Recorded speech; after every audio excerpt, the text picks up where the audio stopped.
The class laughed at the black girl, and the teacher supported them.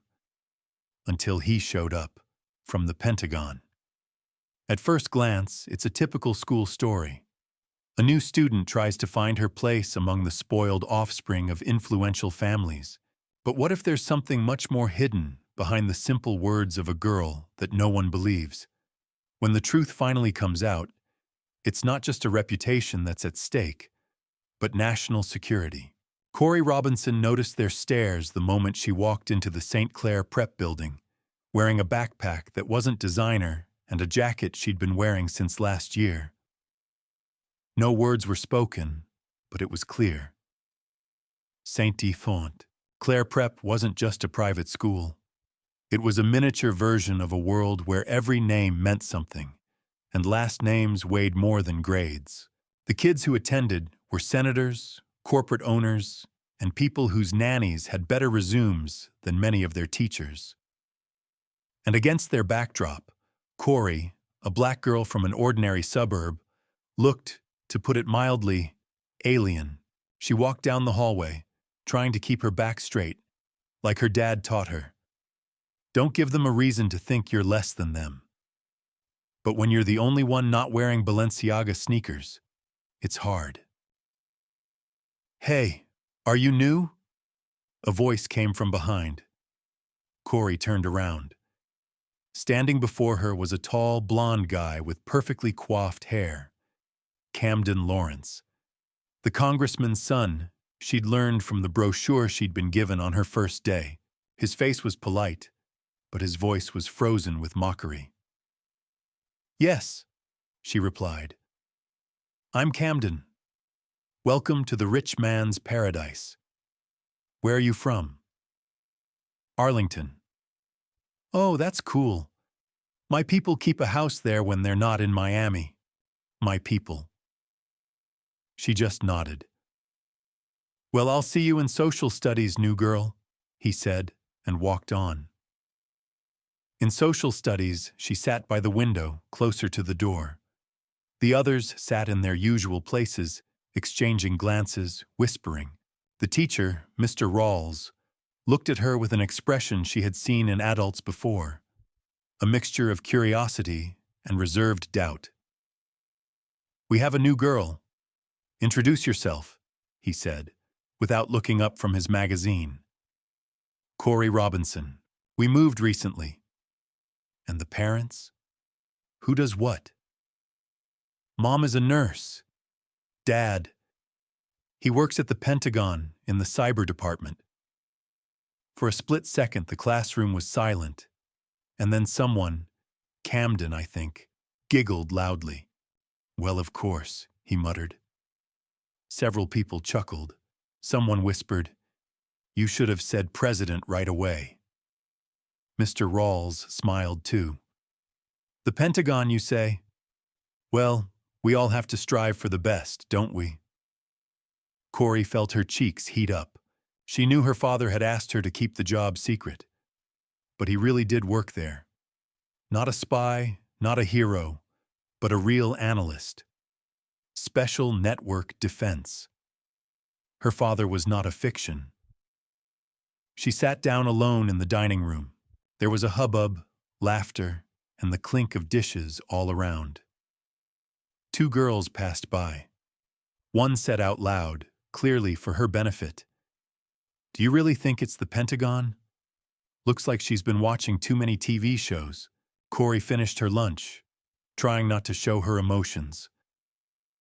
That evening, when she got home, she called her father. He was away on business, as was often the case.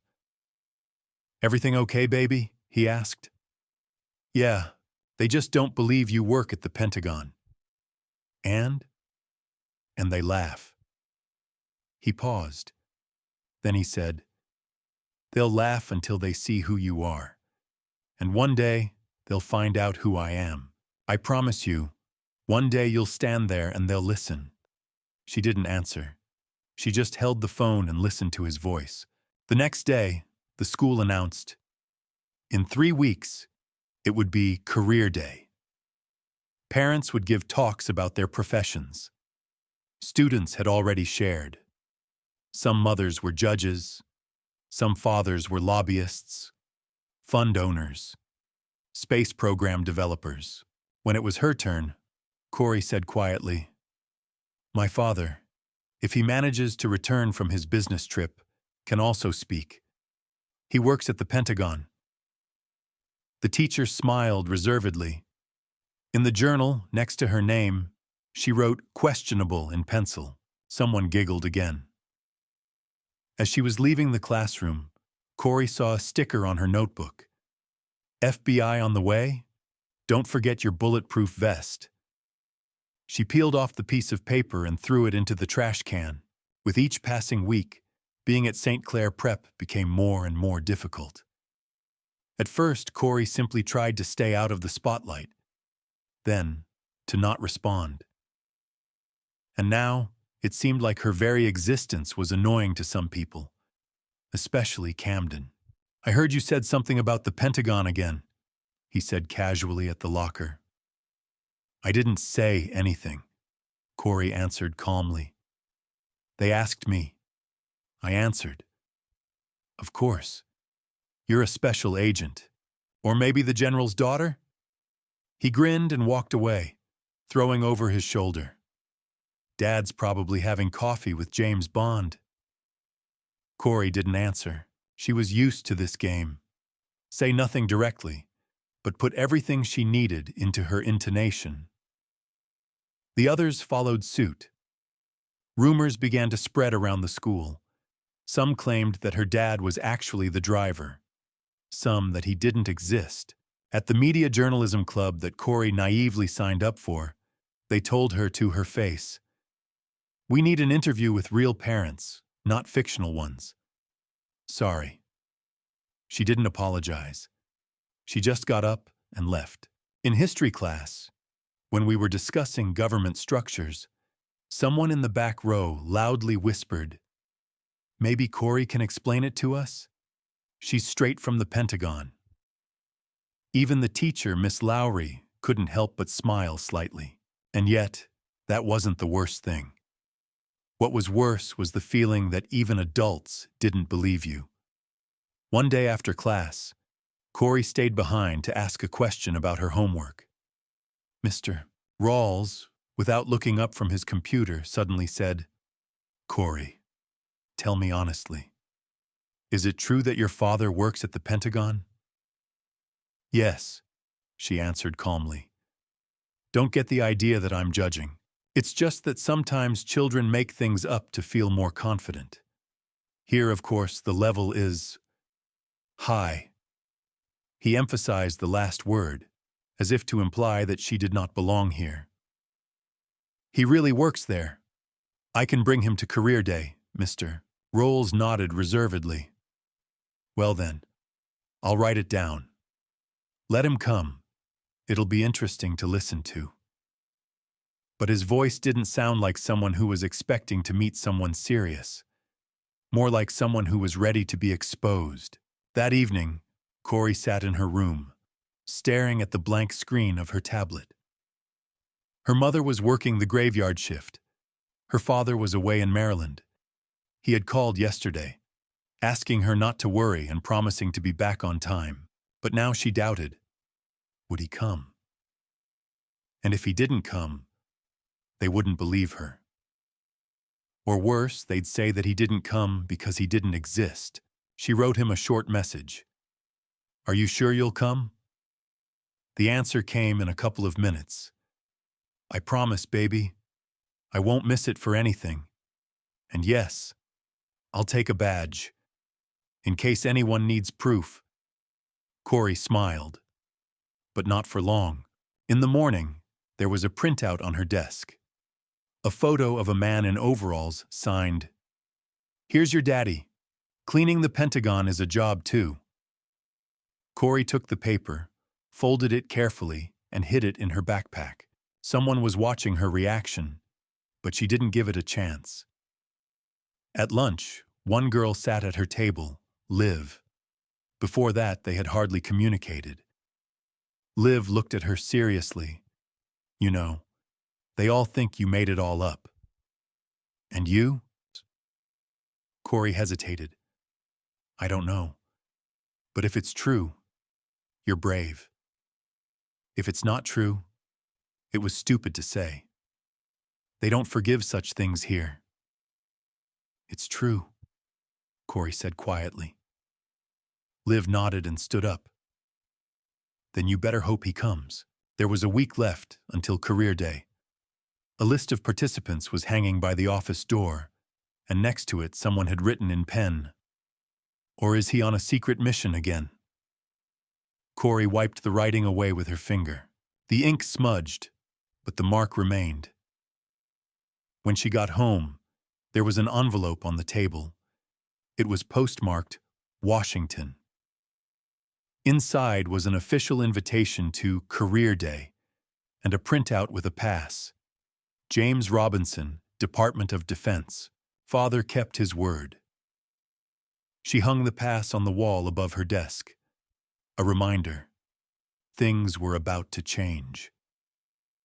The morning of Career Day began not with panic, as usually happens before important events, but with silence. Everything in Corey's head was too clearly structured.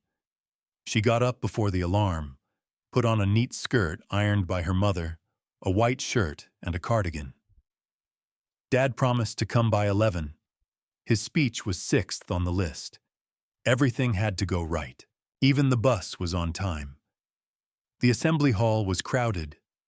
The parents entered through a separate entrance and were met by senior students in formal suits. Each had a badge, an inscription with the last name and position.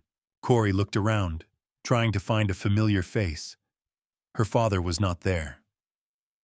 "Excited?" a voice said from the side. "Camden." "Everything's fine," she replied. "I heard we have a special guest today. Straight from the Pentagon, they say? Or a Hollywood casting call?" "You'd be surprised," Corey said calmly. "Oh, I already am, especially if he shows up at all." He walked past without even looking in her direction. Parents took to the stage one after another. Sophia's father spoke about an oil company, Dylan's mother about lobbying. Someone pitched a quantum computing startup. The stage was adorned with a banner that read, "The future begins with example." Each speaker got 5 minutes. The applause grew. When it was Corey's turn, the host, a music teacher, smiled and announced, "Now we have Corey Robinson." Her father is a Defense Department employee. The stage was too big. The room was too quiet. Corey walked up to the microphone, feeling her legs buckle a little. "Hello, my name is Corey, and I want to tell you a little about my dad's job. He works for the Pentagon. He's a cybersecurity specialist. That means he helps protect digital systems from attacks, hacks, and data leaks. Somewhere in the hall, there was a chuckle. One, but then another. Someone from the students whispered, "Now pay attention. An actor is about to come out." "He couldn't come?" Camden asked loudly, without embarrassment. "Or is his mission classified?" The room giggled nervously. Even some of the parents exchanged glances. Corey swallowed. "He will. He promised." "Well, yes." One of the adults intervened. "This is not a normal job. There are probably delays here. A matter of national importance." "Let's let her finish," the teacher muttered, but her voice sounded tired. "He's just late. Corey looked at the entrance where her parents were supposed to appear. Empty. She fell silent. "Well then," said someone in the front row. "T next?" Corey was still standing. She didn't want to leave the stage. That would mean giving in, admitting they were right. She repeated, "He will come." And then there was a strange movement in the room. One of the parents, a man in a suit, a congressional staffer by his badge, pulled out a tablet. His face tightened. then the other. The woman from the tech company frowned as she checked her phone. Corey felt the air in the room change. Someone was whispering, "Is it a virus? What's wrong with the network? Is someone hacking into the internal mailing list?" The hall buzzed. The director's assistant came out on stage and quickly said something into the host's ear. She nodded and stepped back. And then the doors swung open. A tall man in a dark blue jacket entered the hall. No tie, with a neat folder in his hands. He walked forward with a confident gait and went up onto the stage. "Sorry for the delay," he said, looking directly at Corey. "I had to stop the attack. Literally."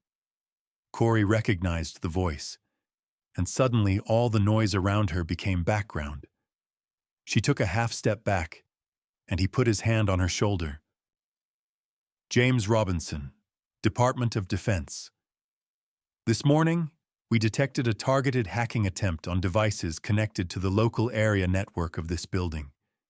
It appears that someone wanted to obtain data on the people in the room.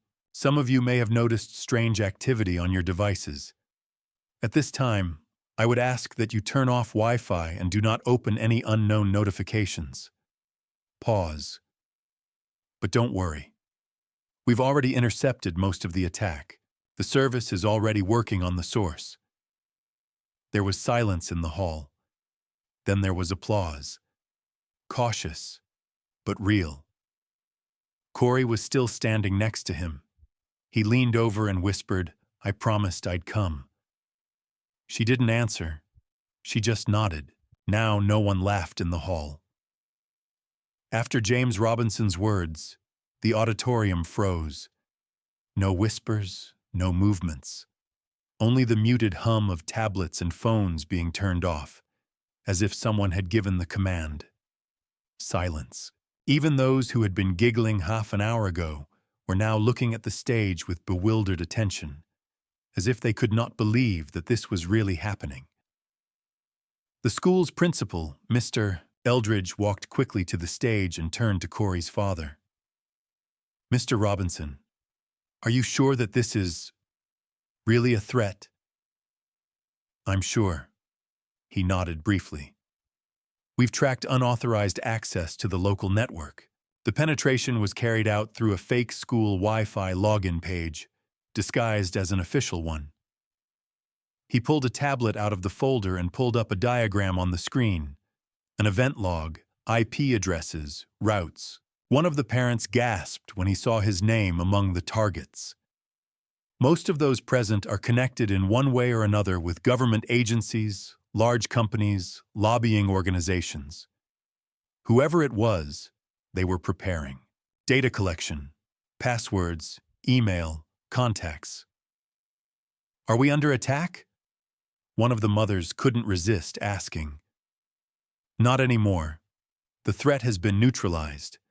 But we do not rule out that this was just reconnaissance. Therefore, I ask everyone who connected to the network today to hand over their devices to our group at the exit. We have persuaded the school management to cooperate. I promise. Everything is confidential and in compliance with protocols." He spoke calmly, without pathos, but with a firmness that made Corey's skin crawl. This was her father. And now no one doubted that he was telling the truth. After the speech, Mr. Eldridge invited James and Corey into the office. 2 officers from the cyber unit were already there. They arrived literally 15 minutes earlier in civilian clothes. The conversation was fast and to the point. Corey sat a little to the side, watching her father. He was focused, calm. Occasionally he nodded, pointed to something on his tablet. There were no unnecessary words in his speech. He was not trying to show off, as Camden would say. He was just doing his job. "We can't say for sure who's behind it," James said. "But the school system masquerading as a hoax is clever. They were counting on no one noticing, especially on a day when so many high-value targets are in one place." So it was career day, that was the bait? The director clarified. Or a catalyst. It was a perfect opportunity. Relaxed users, a common network, a large number of influencers. But we had already passed the data up. Now it's up to our team. Half an hour later, Corey and her father walked out into the schoolyard. The event was ended early, with some parents leaving immediately, while others lingered in the hallway, discussing the situation. Officers were already accepting devices at the door. Camden approached them. Corey braced herself for sarcasm, but his face was different. No smirk, no bravado. Mr. Robinson? He began. Listen, I wanted to apologize. To you and to Corey. I was an idiot. No one thought any of this was true. Sometimes the truth is hardest to see when it doesn't fit your expectations, James replied calmly. Camden nodded, turned away and walked away. That was weird, Corey whispered. Get used to it, baby. When the truth comes out, a lot of people's eyes drop. An emergency meeting was held at the school that afternoon. The principal publicly apologized to Corey, thanked James for his quick and professional response, and mentioned that the school would be reviewing its internal safety protocols. Corey sat in the front row. No one was looking at her sideways anymore. No one was whispering. No one was giggling. Liv, the same girl who once said, "It better be true," sat down next to him. You know, she whispered, I've never known anyone whose parents worked at the Pentagon. Now I do. Corey didn't know what to say. She just smiled. After the meeting, he and his father went out to the car. Okay, he said, starting the engine. Where should I take you, heroine? I can just go home. But first, can we go to the cafe on the corner? I want ice cream. It's too serious a day. Ice cream is a strategy for psychological stabilization, he winked. I approve.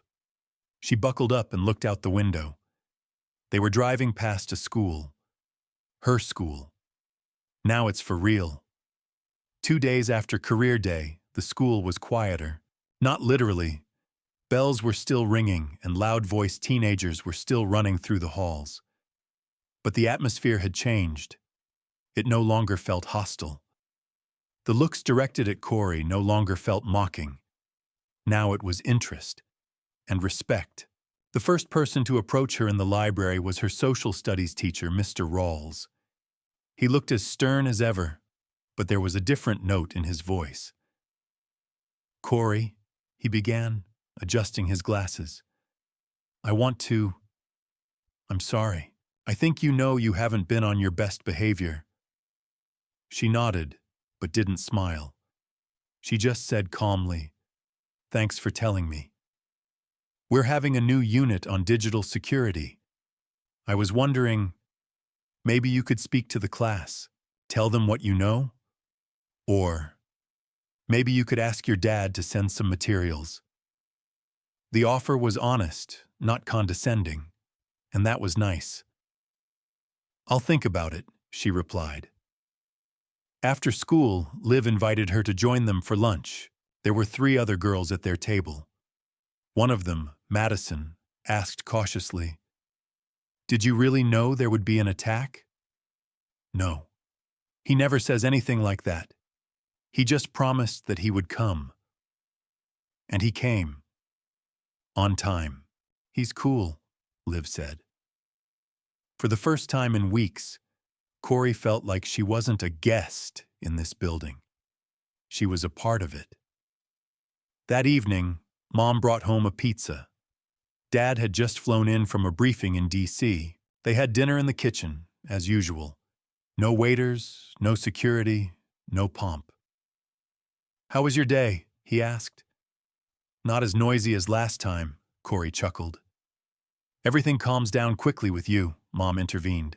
In our time, A week of discussions would be the minimum. Do you think everyone will forget? Corey asked. Father put the glass on the table. Some, yes. Most, no. But what matters is not what they remember. What matters is who you became after that. She nodded. He was right. The following week, Corey took to the board in computer science class. She talked about phishing, how to tell a fake site from a real one, which passwords are stronger, and how malicious scripts work. Everyone was listening, including Camden. He wasn't joking anymore. On the contrary, he asked a couple of smart questions. When the lesson was over, he came up and said, "You know, I still think you made up the coffee with James Bond thing. But you're great. Thanks, Camden. And you're almost less annoying when you're not laughing." He laughed and left. At the end of the week, Corey passed by the bulletin board. There was a new schedule of clubs hanging there. Someone had added it in marker. "We are looking for people for a new cybersecurity club. Headliner, Corey Robinson. Those who know will understand." She grinned. She turned to take a picture and saw Liv standing next to her. "Will you participate?" she asked. "I haven't decided yet, but probably, yes. Dad will be happy. He's a hero, you know? He's just doing his job, just like Mom." Liv nodded. "And you?"